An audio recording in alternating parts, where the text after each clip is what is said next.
Hi, you're listening to Abacadabra Radio. I'm Abby, your host, and on this podcast we talk about manifestations, meditations, timeline jumping, tarot card insights, astrological insights, literally whatever comes up.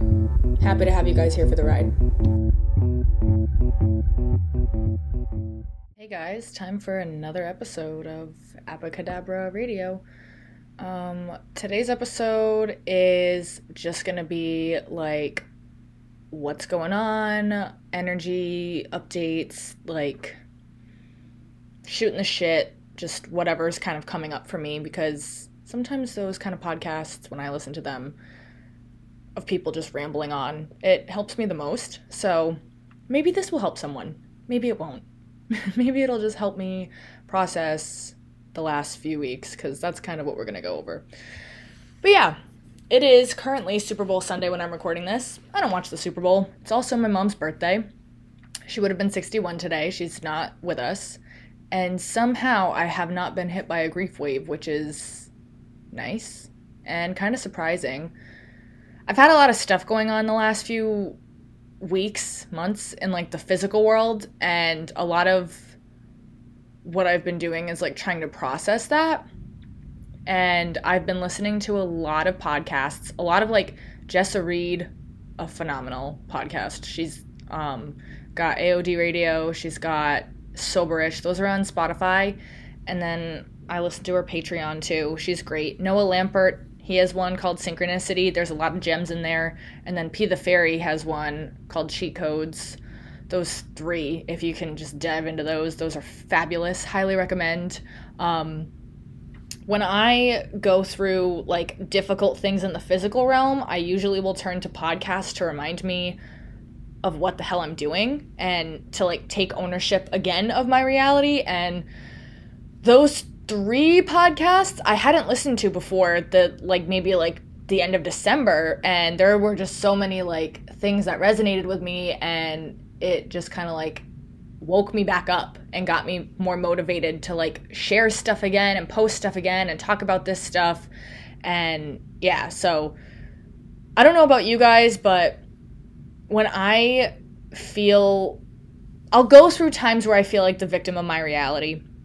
It doesn't happen for a very long period of time, because I feel so uncomfortable in that like powerless victim state that I do whatever I can to get out of it.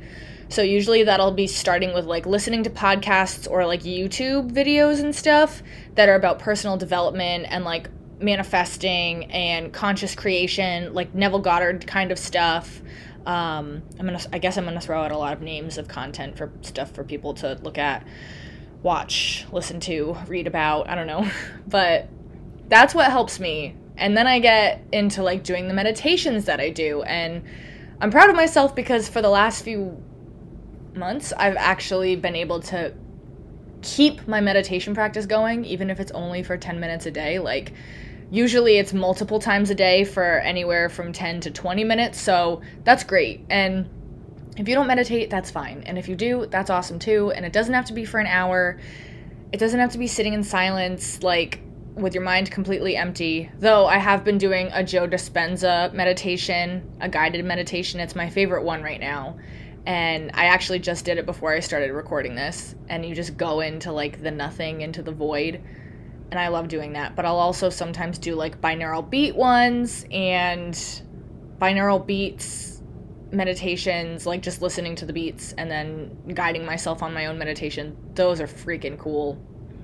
And in my latest meditations, I've been seeing my chakras come up, but I don't see them in my body anymore. I see them outside of my body, like a little disco ball, like a white crystal disco ball, if you can picture that, where each of the chakras are, but outside, like hovering right outside. And it's easier for me to like clear them and activate them, and I just feel more connected with that way of seeing them. It's almost like I'm seeing it as like my auric field or like my light body, instead of it being like within my like physical body. It's part of my like soul body.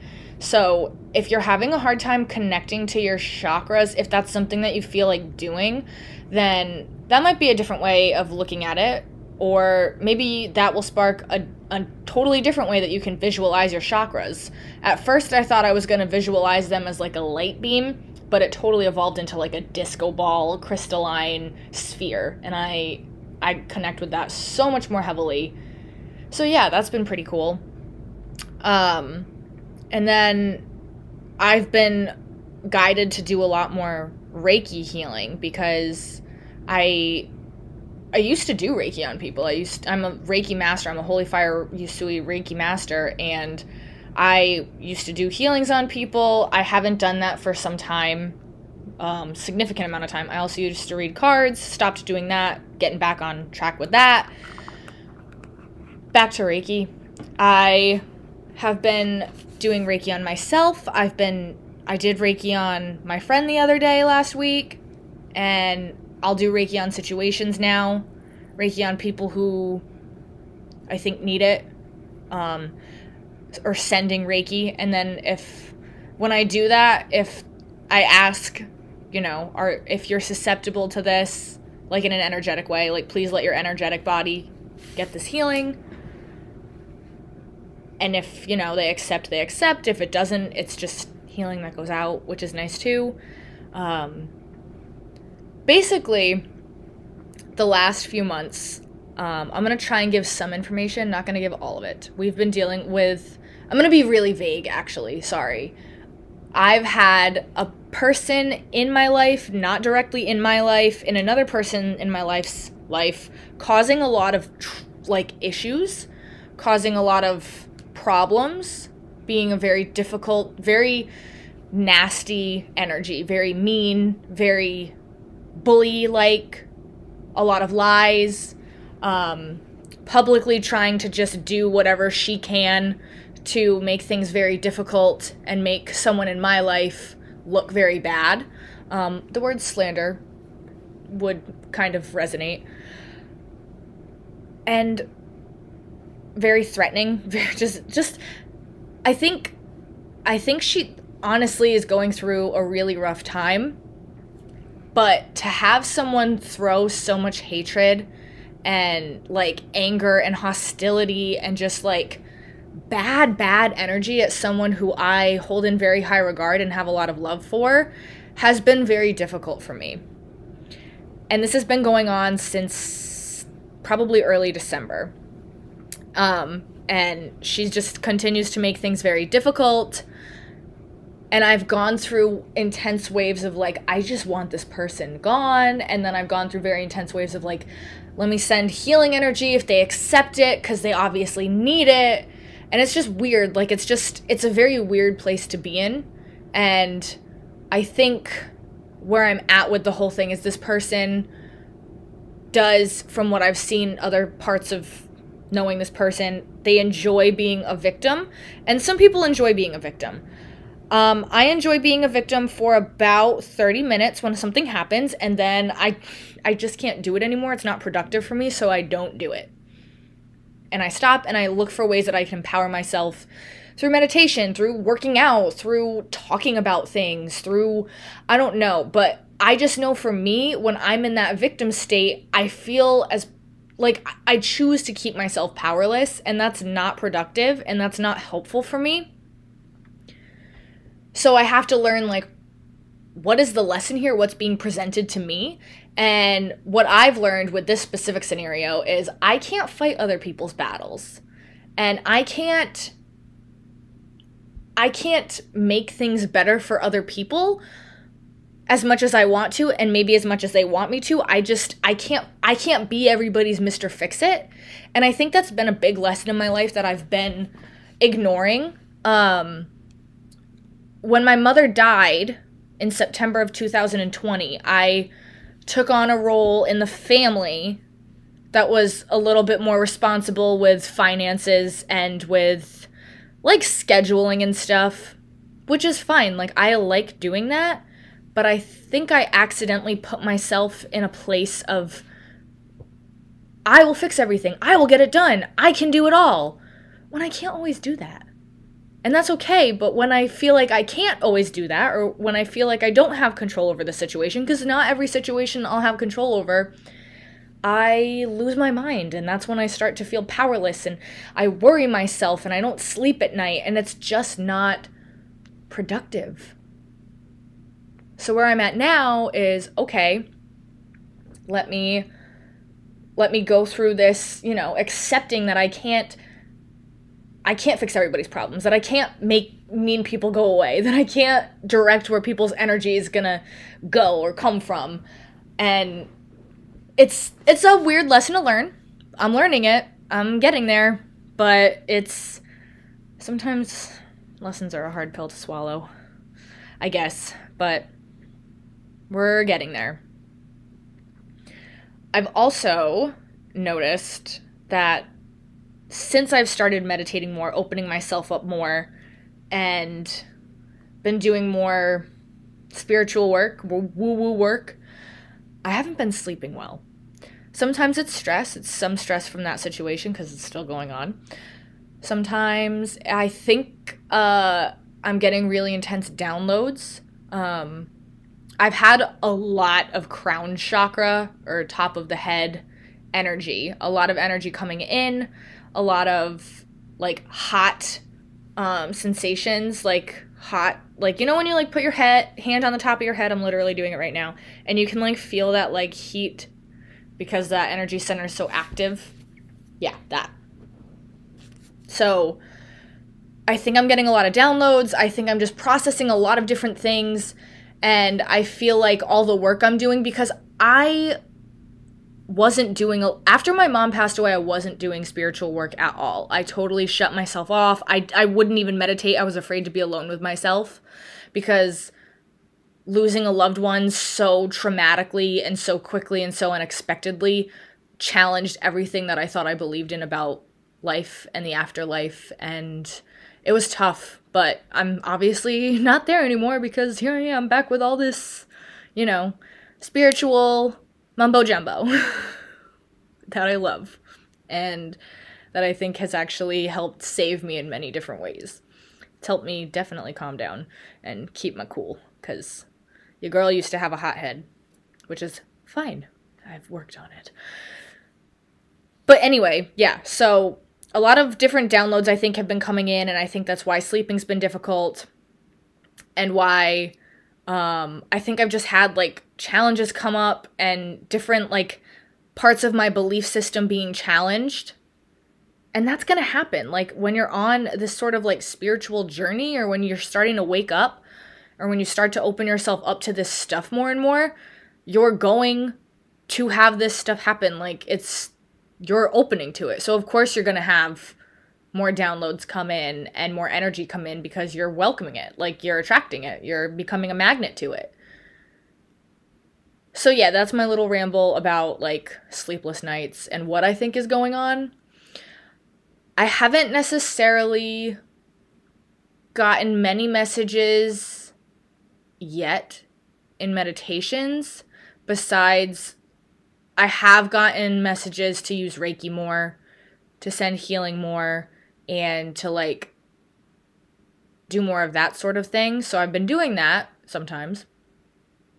But another thing that's come up, because yeah, I can get meditation messages, but I feel like I get a lot of messages in my just waking reality, my physical reality, when I'm open to them, listening to a podcast, or even listening to a TV show, or seeing an Instagram post at the right timing.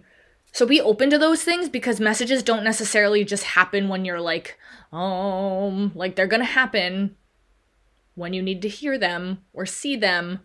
They're gonna come through. The universe is gonna figure out a way to get that into your noggin somehow. You might not realize it at first, but it'll go in. Anyway, I've been also, I read this audiobook. I guess I didn't read it because it's an audiobook. I listened to this audiobook, Tufty the Priestess. It's by Vadim Zealand. I believe that's his name. A very powerful book. Definitely something I'm gonna have to listen to 27 times and take notes, but it's about reality transurfing, which is not something that I'm too educated on, and I'm working on getting more educated on that. But there's a lot of takeaways in that book that can really help you with manifesting and conscious creation and just all that stuff. But one of the biggest ones that I've been working with is the idea that everything has an advantage and that everything is like, you may not be able to control what happens in your physical reality. Actually, you can't control what happens in your physical reality. You can't control other people. Everybody has their own free will. You can't control the weather. You can't control every single, piece of the puzzle. You can't control every character in the film strip. But you can control your attitude towards things. You can control you can't control your beliefs. You can work on your beliefs and start shifting them. But it's when you shift your beliefs that you change the film reel that you're on. I don't know if I've released my timeline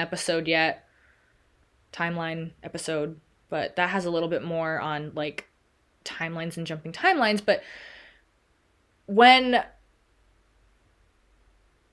you move into a different timeline, like, you're just changing the film strip. That's kind of what that part of that Tufty book talks about. And I'm not going to go too into it because you gotta just, like, I would never be able to explain it. You need to listen to it. You need to buy it. Like, it is a fabulous book. But like I was saying, the film strip, you're going to move to a different film strip. So you can't control what's happening on the film strip, but you control what happens at the end. So you want more living from the end, like Neville Goddard living from the end, putting yourself in that energetic space of the end. So what does the end look like for you? Is it prosperous? Is it fun? Is it easy? Is it worrisome? Is it, like, are you putting yourself where the end is worrisome, or where the end is bad, or where the end is gonna end badly for you? Like, pay attention to how you put meaning to things and how you expect things to go. Which brings me back to advantages. If you see things as, even if you can't control necessarily the outcome, but you know in your body and your mind and your soul, like with every fiber of your being, that it's going to be an advantage to you, it changes things pretty drastically, pretty dramatically. So when I had first heard that part of the book about advantage and how, like, you can make things work to your advantage just by expecting them to work to your advantage. You might not know what the advantage is. You might not know for months. I did some reviewing. And with the scenario I was talking about earlier, where I had to deal with, like, feeling kind of powerless to someone who was putting a lot of negative energy into someone else's life. In my life, there was a huge advantage to that. First of all, there's been a lot of positive connections with my loved one and other positive people that will make a big difference in their life because of that. That's an advantage, not even my advantage. So that doesn't even matter. My advantage is that scenario put me in such a tailspin of feeling so powerless and so upset that it actually propelled me into heavily working on myself more, getting back into the spiritual world, listening to mind-opening podcasts. It's the reason that I was able to, like, it's part of the reason I'm recording a podcast right now. Like, it's why I'm doing cards again. It's why I'm opening up to healing again. Like, it's opened up this whole part of my life that I turned off. So yeah, it absolutely fucking sucked to go through a whole week of not sleeping, of being afraid to go to work, of just, like, feeling very unsafe, but it opened up a level of power within me that I didn't have, that I didn't think was there. That's a huge fucking advantage. Like, that is so transformative. So now when I think of that person, as irritated as I am with them sometimes, I'm trying to think of them with gratitude, because I have leveled up my life and done a lot of positive things in a very short period of time because of that scenario. Because it's pushed me to be uncomfortable and move into something consciously comfortable, which is kind of what this is all about, right? Like, consciously, comfortably moving through reality. That's what we're all trying to do. Let's see, what else did I just have in my head that popped out? Maybe it's gone. I don't know. That's that's what's been going on in my life. And that's a bit of a ramble. These podcasts are probably going to be a lot of rambles because it's just the easiest way to do stuff. But if you guys have any ideas of topics you want me to cover, if you have questions about how to do specific things, I'm thinking about doing a guided meditation soon. So if you want one of those, by all means, email it. You can send it to the abacadabraradiopod@gmail.com. I will put it in the show notes because nobody knows how to spell that, which is totally fine. And yeah, until next time, this is Abby signing off.